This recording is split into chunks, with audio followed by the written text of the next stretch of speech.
So Keir Starmer's government votes to block the UN's plans to tackle global tax avoidance. I'm going to read into this more from Byline Times, you guys. Let's go.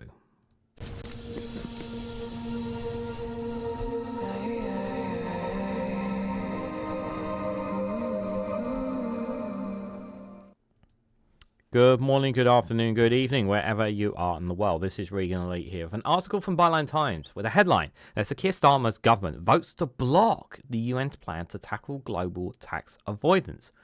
The UK has joined with the United States and a handful of other rich nations in rejecting the UN's push. Guys, while you're here, make sure you hit that like button and share us across social media so others are notified of this video. Why? Why do they want to avoid tax? Well, I think you know why, guys.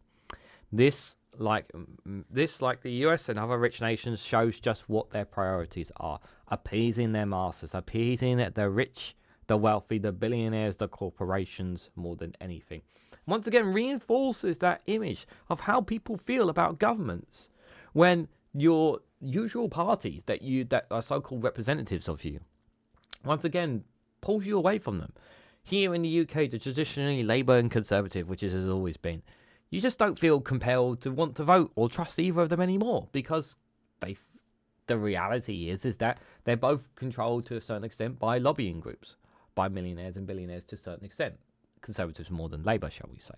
But there is still that influence that they have on the Labour government, and we know that based on the policies and decisions that they have made since they've come to power. And the Conservatives, well, the 14 years speaks for themselves. In America, we're seeing how corporations and billionaires and a so-called billionaire is literally taking control of the federal government as we speak, as I'm recording this, in the US. More and more of this is happening.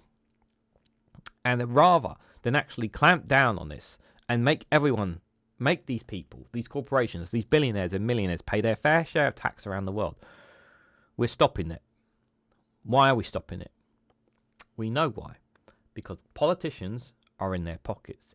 And everyone knows that if we were to ban political donations in the UK, if we were to ban political donations to parties, and it was all funded through the state, you would kill a lot of their influence, and the people's voices would be heard again.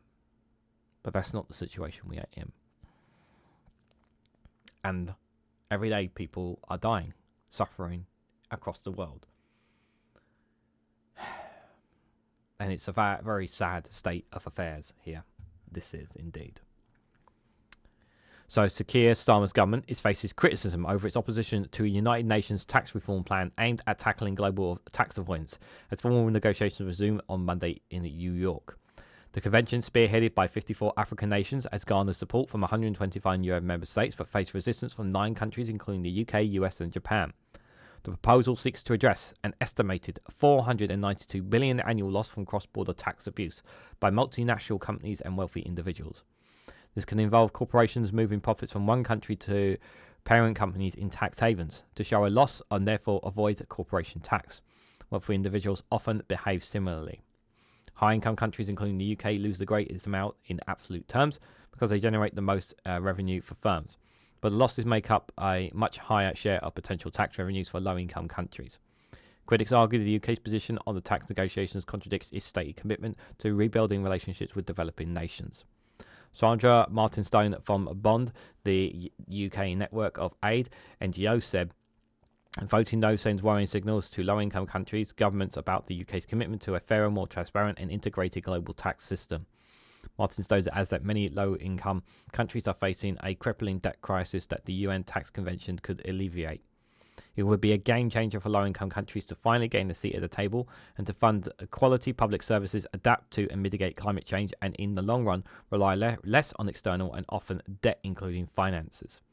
We urge the UK government to engage constructively and collaboratively with the UN process to develop a UN framework convention on international tax cooperation. A lot of these poor nations do not want to be relying on being under the thumbnail of other nations, whether it's America, China, Britain, whoever. They want to be able to stand on their own 2 feet and manage their own things accordingly. But many of them just simply do not have the finances to do so. The UK government maintains that the Organisation for Economic Cooperation and Development, the OECD, is currently best placed to handle global tax rules, but development campaigners note that the OECD represents just 38 wealthy nations, primarily from Europe and North America, limiting global participation in decision making. Aid organisations view the OECD as a club of rich nations lacking legitimacy among developing states. Bond argues that low-income countries are disproportionately affected from the current system, with so-called tax losses from international firms estimated to equal almost half of their public health budgets.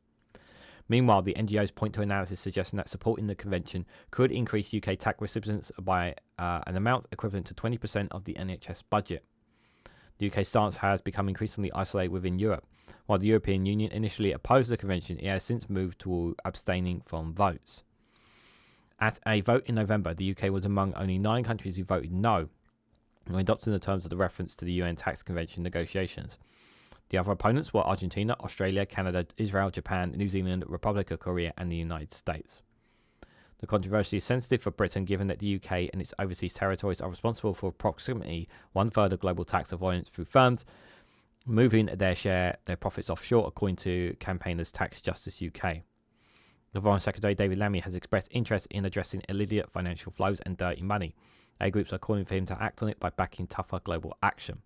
The UN Convention aims to create what it calls an inclusive, fair, transparent, efficient, equitable, and effective international tax system for sustainable development. Negotiations on the proposed UN Tax Convention will continue through the 2027, focusing on establishing mechanisms for international tax cooperation and improving transparency.